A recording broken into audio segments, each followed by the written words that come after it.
The Nets finally trade Dorian Finney-Smith to the Lakers for old friend DAngelo Russell. We're going to talk about the trade, what it means for Brooklyn, what they turned down in the process, and a ton more right after the theme music.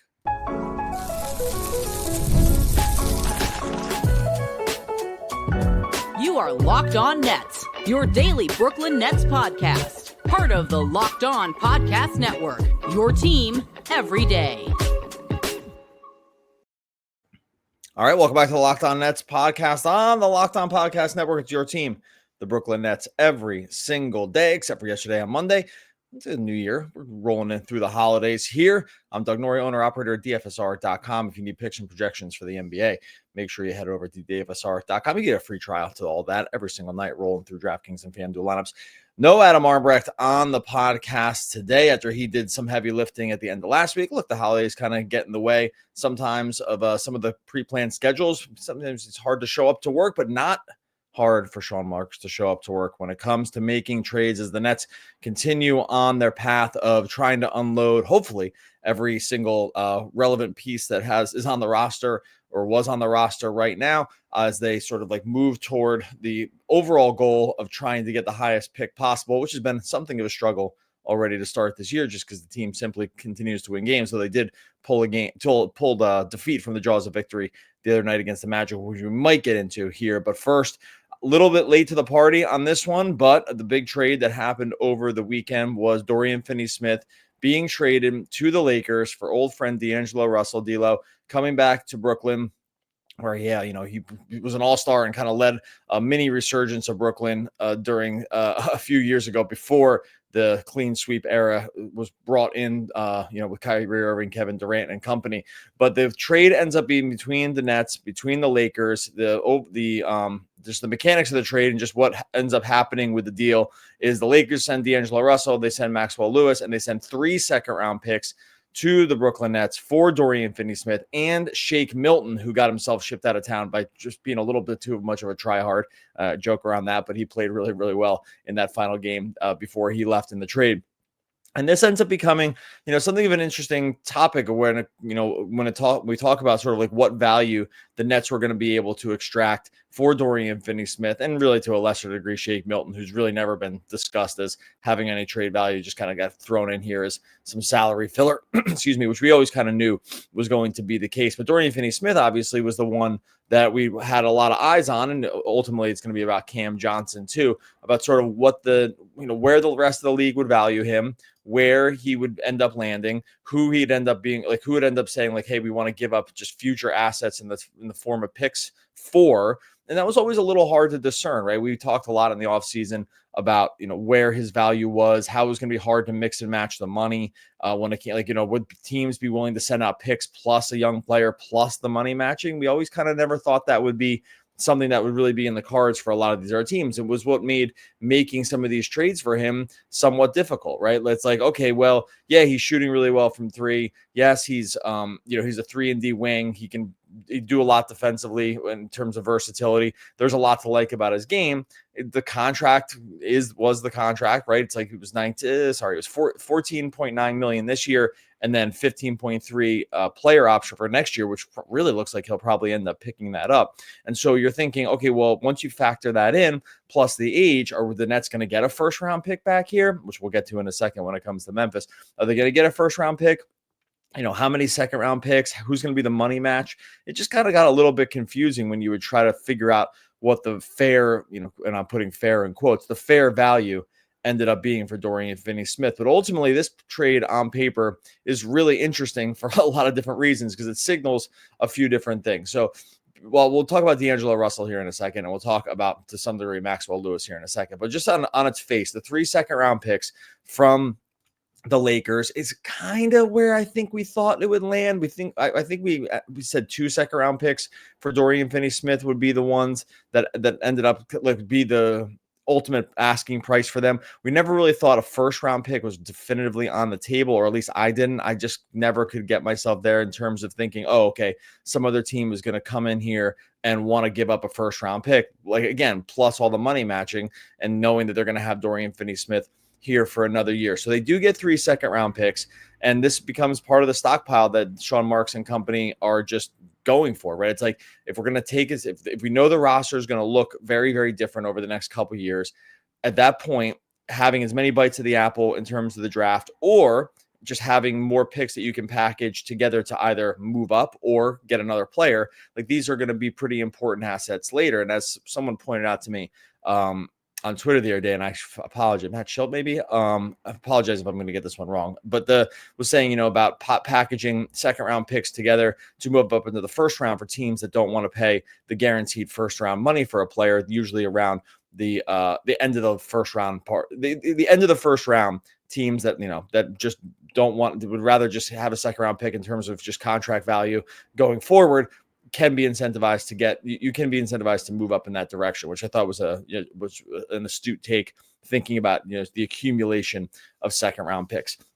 So for Dorian Finney-Smith, who had some parting shots about Brooklyn on the way out, which I know fans never really love to hear, where he calls, Brooklyn the little brother in the city, and now he's going to a big brother in the city. And I don't know, I would caution fans about getting too crazy around any of that, just because, I don't know, he's just players, and who really cares when it comes to these guys saying stuff. And, if he didn't like playing in Brooklyn, he didn't like playing in Brooklyn. I think he played hard the entire time he was here. He, you have to commend him for, at least this year, even if you don't like the way what he said about the Nets on the way out, we have to at least be thankful that he shot 46% from the field, 43.5% from three on almost 5.5 attempts per game, played really well, was one of the best Nets in terms of overall plus minus and net rating this year. I mean, he did everything he could to get that trade value pretty much probably at the max on the way out the door, because there was times last year, between being injured and just not shooting well. I mean, he shot 35% from three last year. He shot 30% the year in his limited time after coming over in the Kyrie Irving trade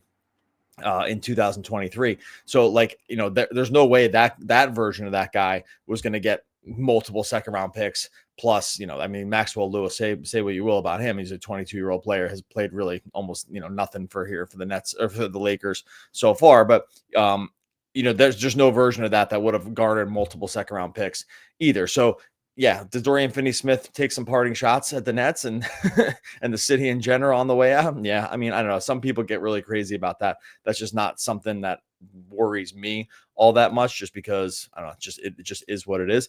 But ultimately, you're like, okay, well, he played really well here, and that ultimately, got his value is probably as high as it could be, right? Like this is, it's hard to imagine the value of being for Dorian Finney-Smith out the door being higher than it was when he left. So yeah, okay, calls the Nets a little brother, but at least he played well enough to make sure that he got himself out, out of here and got some assets back. Going to talk a little bit about DAngelo Russell here coming back, talk about some other things that the Nets turned down, probably, that was reported they turned down in the process. We'll get into that here in just one moment. Before we get to that, I'll tell you about our friends over at Rocket RX. Today's episode is brought to you by Rocket RX. If you're ready to boost your confidence and take control in the bedroom, Rocket RX has a solution. You can feel more prepared, performing at your best. And Rocket RX makes it simple and stress-free. Rocket RX offers FDA-approved treatments for erectile dysfunction at a lower cost than branded alternatives. No more uncomfortable doctor visits or pharmacy trips. Everything's delivered straight to your door in discreet, plain packaging. With Rocket RX, you'll get trusted care from a real U.S. clinical team. You just got to complete a quick 100% online consultation. Get your free prescription today. Visit rocketrx.com to get started now. It only takes 2 minutes. Right now, our listeners can get 40% off your first order when you use the code LOCKEDONNBA. That's rocketrx.com, code LOCKEDONNBA for 40% off your first order. Terms and conditions apply. Rocket RX, better sex made simple. All right, so obviously Dorian Finney-Smith out the door, DAngelo Russell, D'Lo back in Brooklyn, and going to be back in a Brooklyn Nets uniform. Oop, hit my mic there, which is funny. I mean, it's one of these things where, DAngelo Russell's name is sort of synonymous with a time in Brooklyn that meant, just exceeding expectations, right? I think if Nets fans think back to the 2 seasons he was in Brooklyn, obviously in the 27-18 year, his first year, it's okay, but it's really the 2018-2019 season that's kind of begins to turn things around. Like he plays 81 games. He's an all-star that year. He goes for 21 points, 7 assists overall, 37.6, a ton of shots, 19 field goals a game. And, just running this sort of like swervy pick and roll into action, the mid-range floater, the whole thing. and he gets this. He makes sure that team, the Nets team, like ends up making a playoff appearance. Really, in a season they probably had no business doing it, and sort of like ushers in this new, I don't want to call it like a new version of the Nets, but this exceeding expectation version of the Nets, where they've come out of this just such a downswing. They've coming out of the KG and Paul Pierce trade that's just been an absolute disaster. They have no picks. It's a total mess of a franchise. Basically, they're trying to, Sean Marks at this point is just trying to take on sort of distressed assets in an effort to claw back anything in terms of value. It brings in D'Lo and Mozgov so that the Lakers can kind of free up to be able to draft Lonzo Ball, so they can make sure, and also so they can make sure that they can get LeBron there in the offseason. So, but DAngelo Russell was the big part of the story, right? Like he was probably the most important player that they had on the team that year, and was really, really important. He completely sort of like exceeds expectations too. He ends up becoming part of the sign and trade that ends up getting KD over from Golden State. His salary actually becomes pretty important in that because he ends up going to Golden State for a year, and he's kind of shuffles around a little bit since, goes to Minnesota, then back to the Lakers. And then with the Lakers this year, it's kind of been like it hasn't just really been super consistent. He's been in and out of the starting lineup, was basically not starting anymore for the Lakers, as they kind of been rotating that spot between a bunch of different guys, and it just didn't seem like it was kind of, the writing was on the wall that DAngelo Russell was not part of really the short term or really the long. I mean, definitely not the long term, but for sure not the short term plan either. And so not all that surprising to see him get traded. The salary becomes pretty important when it comes to matching, right? Because for Dorian Finney-Smith, his $15 million and D'Lo's 18.6, and this is where Shake Milton gets added into the mix as well. So, but DAngelo Russell, it's more just kind of interesting because he was with the Nets. I don't think his Nets tenure had any like bearing on this trade at all. I know it's like interesting from just a coincidence. I think it's more like a coincidence standpoint that it ends up being the name more than it ends up being important that it's like DAngelo Russell, the player, coming back. I think the narrative wise, fans will like to, and correctly, I mean, I'm talking about it now too. Fans will want to talk about, why he was here. And like, maybe that's some of the reason. I don't think that's really any part of the reason. I think it just was convenient that he ended up just being part of the Nets team before. And then the money ended up working and the Lakers are wanting some more 3-point shooting and wanting a 3-and-D wing to pair around LeBron and AD. And Dorian Finney-Smith was a pretty clean fit there, and that they're going to continue to try to win while they have LeBron on the books. So I think DAngelo Russell just happened to be there. So I think it's a fun story in terms of like DAngelo Russell has a history with Brooklyn. I don't think that his name or his time in Brooklyn influenced this thing at all, except that they said, okay, he knows the facility, he knows Sean Marks. I mean, maybe there's a comfort level there, but I can't imagine that was really any part of the discussion at all. So the interesting thing here too is, what does it mean for Brooklyn in the short term in terms of winning? I think that, does DAngelo Russell raise the floor on their ability to win more than what they had before? Like a DAngelo Russell, Cam Thomas backcourt pairing. Is that something the Nets plus Cam Johnson while he's still on the team, and Claxton, like, is this plus Simmons? I mean, I'm just listing all the players on the team, but is this something the Nets fans need to worry about? Like, in terms of like, is this going to like stop the tank? Is DAngelo Russell too good to make sure that the Nets can continue to guarantee they fall in the lottery odds, or, rise in the lottery odds standings, fall in the overall standings? I don't think that that's really at risk here. I mean, right now the Nets sit 7th overall in lottery odds. We know that they're going to continue to trade players. It's not DAngelo Russell.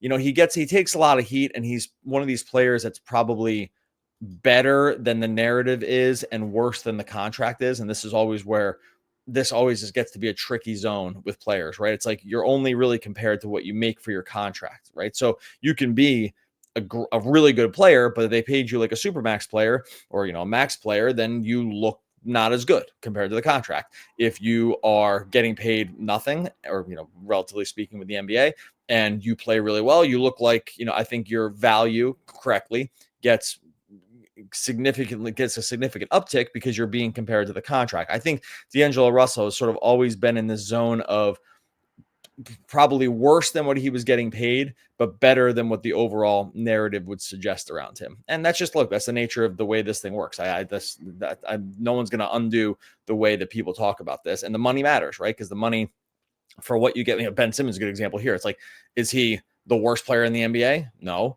Is he a $36 million a year player? I mean, clearly not. So the truth lies somewhere in between, but you get anchored to your contract, and then that ends up becoming the talking point around who you are. Because, still on his face, he had DAngelo Russell. Was he, is he a great player? No. I mean, but this guy also shot basically 40% from three. The shooting's down this season, but he's spent 3 seasons or 2.5 seasons just shooting 40% from three and 48% from the field. And is that a bad player? I mean, absolutely not. Right. So, is he a guy was worth, the $30 million contract before, the $20 million, $19 million he had now? No, we would say no to that also. So I think the truth ends up being somewhere between. I think what we'll see here is that we're not probably too concerned about just like overall this team going crazy with wins. He probably is better than some other fans would want for a team. If you are in the full tank mode of, losses or bust all the way through, DAngelo Russell, I think, is better than most people would have wanted a guy coming back through the door, right? Like, I think that he's a guy, ball in his hand. Could he ended up, if they play him a lot of minutes, could he end up just having some scoring nights that make it interesting? I guess so. The defense with him and Cam Thomas backcourt is going to be pretty bad. And so maybe you rest your lost laurels on that of thinking, oh, well, he's like, they're going to get there's going to be a total train wreck on defense anyway, so it won't really matter what they score, and he's not going to play minutes. I think that's going to come out in the wash a little bit. I'm not totally sure. I'm not concerned that he also all of a sudden just puts the Nets on his back, and then we take a trip back to take a trip back to 2018, 2019, and the Nets find themselves in the playoffs. I do not think that is anywhere close to the situation. So no worries on that front. Like I said, I think it's more just a narrative piece that just becomes interesting around this player. And I will say, I do think he's better than most. He's a better player than most people thought would maybe be coming back in a Dorian Finney-Smith trade. I think we thought that the player that was there would be like this, more of like a role player, sort of like DFS. A role player, a player that just, kind of maybe is end the bench or something like that, or is a guy that's going to get bought out, which DAngelo Russell might get. I mean, is he a buyout candidate? He could be. I'm not really sure.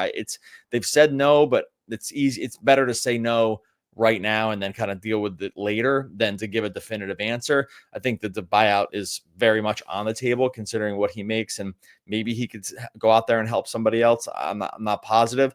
I'd put it like the buyout for him higher than, say, Ben Simmons, right? Like, I think that the DAngelo Russell buyout would be higher, but I still think that buyouts take a certain kind of guy, and it's not usually like this kind of guy. Like, is DAngelo Russell at the age of 28 want to get bought out from his contract? I don't think so. I don't think I just don't think that's going to happen. D'Lo's still pretty young.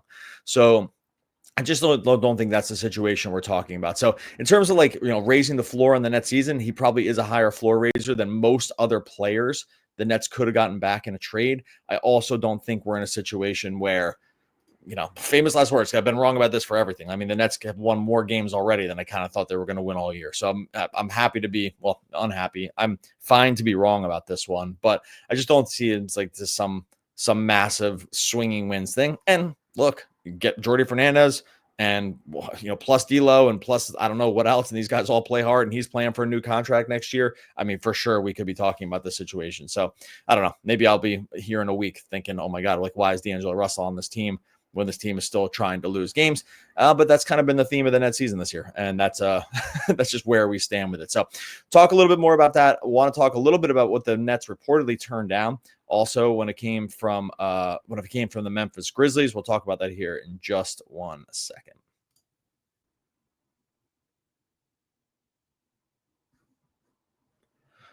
Before we get to that, I'll tell you about our friends over at Rocket Money. Look, we all got those subscriptions out there. You forgot you were paying for them. You forgot you were paying for them twice. It's definitely happened to me. I've talked about this in the podcast many times. Found myself paying for, I think it was 3 versions of the same subscription service at one point. I didn't even realize I was paying for them. Rocket Money made it so easy to track them all down. It's like having a personal assistant for your finances. Rocket Money is a personal finance app. It helps you cancel your unwanted subscriptions, monitor your spending, helps you lower your bills. You can grow your savings along the way, brings everything together in one place. Got your subscriptions, your spending habits, even your goals. If you want to hit this new year, we got those New Year's resolutions coming down the pike. Rocket Money has over 5 million users, saved a total of $500 million in canceled subscriptions. Saves members up to $740 a year when you use all those apps' premium features. Cancel your unwanted subscriptions and reach your financial goals faster with Rocket Money. Go to rocketmoney.com/locked-on today. That's rocketmoney.com/locked-on. rocketmoney.com/locked-on. All right, the final piece of this trade puzzle, such as it were, was the reporting that Dorian Finney-Smith was very close to being traded to the Memphis Grizzlies. I mean, it was reported basically a day before the Lakers trade was announced that Dorian Finney-Smith was on, maybe even on his way to Memphis. It felt like maybe that was actually very, very close. And that it looked like that was going to be the trade, which was another one that had been on the table, right? Like Dorian Finney-Smith, Memphis needing some bigger wing help, some 3-point shooting, and they had some of the assets and players available to be able to do it. And it looked like that was going to be the case till the Lakers thing sort of came off the top rope and we get DAngelo Russell back in the mix. So the trade that had been reported and was reported, and seems pretty solid here, was that Dorian Finney-Smith was going to go to Memphis and was going to come back, was going to be Luke Kennard, John Conchar, and a top 17 protected 2025 first round pick, which feels like that would have probably been the case. I mean, right now, Memphis sitting pretty close to the top of the standings in the West. Just check, the 22-11 right now. I mean, Ja just got hurt and is going to be out for a while, so maybe they would have dropped. Maybe they drop a bunch. I mean, they've been always kind of played above their heads to begin with Ja in and out of the lineup. So a top 17 overall protected pick, and that maybe probably conveys this year. I'm not really sure. It's like this one's probably pretty close. It sounds like the two reasons the Nets might have turned this one down. One is that they didn't love the picks protection. Okay, I can take that. They already have a bunch of first round picks anyway. And maybe the thought process here is like, how many first round picks can you really use? My thing would be all of them, but that's me. So you're a little bit worried about the protections. And then there is a Conchar money where so Luke Kennard is an expiring contract. He would come off the books this year at $9 million because he gets paid. Their money kind of like lined up perfectly. So it was Kennard at $9.25 million, and then John Conchar at I just had it. Yeah, he's $6.1 million this year. So that number comes like pretty close to dead on even with Dorian Finney-Smith, right? At DFS is 14.9, so it's like off by 200,000 or something like that. But Conchar's money goes out for 2 more seasons, right? It's $6 million next year and then $6 million the year after. And it seems like that might have been one of the main reasons the Nets didn't want to do it. They just didn't want to have any money on the books. Like their goal is to just have max cap space here going forward. They have like nothing on the books for next year right now. So right now the Nets, right now they have Claxton on the books for 25. I have Cam Johnson in the books for 20, but it really looks like he's going to get traded. So he'll be gone. DAngelo Russell, we know, is coming off. Maxwell Lewis has some non-guaranteed money. And then they have just like the young guys like Clowney, Whitehead. They haven't, we're going to assume they're going to extend Cam Thomas here or re-sign Cam Thomas. That's not guaranteed yet, but I mean, they've just got the money to spend. They traded Milton, so that was some guaranteed money. And then it's like non-guaranteed stuff for Keon Johnson and Jalen Wilson. Like they have nothing on the books for next year. And so you would, on the one hand, you're thinking, oh, okay, well, $6 million for next year, like no big deal. Nothing else is coming on. But they seem, maybe if they're just like cap space maximalists at this point, which Sean Marks very much might be, because they want to be able to take on like anyone that's looking to dump anything for next year. Or like, just take on money wherever they can get. I'm not really sure. But if the Conchar $6 million was we just don't want that, I guess I could understand that. If they just want all the free space in the world, maybe they didn't like the pick protection. Maybe they just knew an extra first round pick wasn't going to get them anywhere this year. It was going to be super low. Like, I'm not really sure. I was a little surprised they turned it down, but maybe there's just something I'm missing with sort of the mechanics of that deal. I'm not really positive there, but because again, I think that pick would have conveyed this year. I don't think they would fall all the way to 17th, but and then not have it convey and have it be protected. I'm just not really positive or what the protections would have been after that if it didn't convey.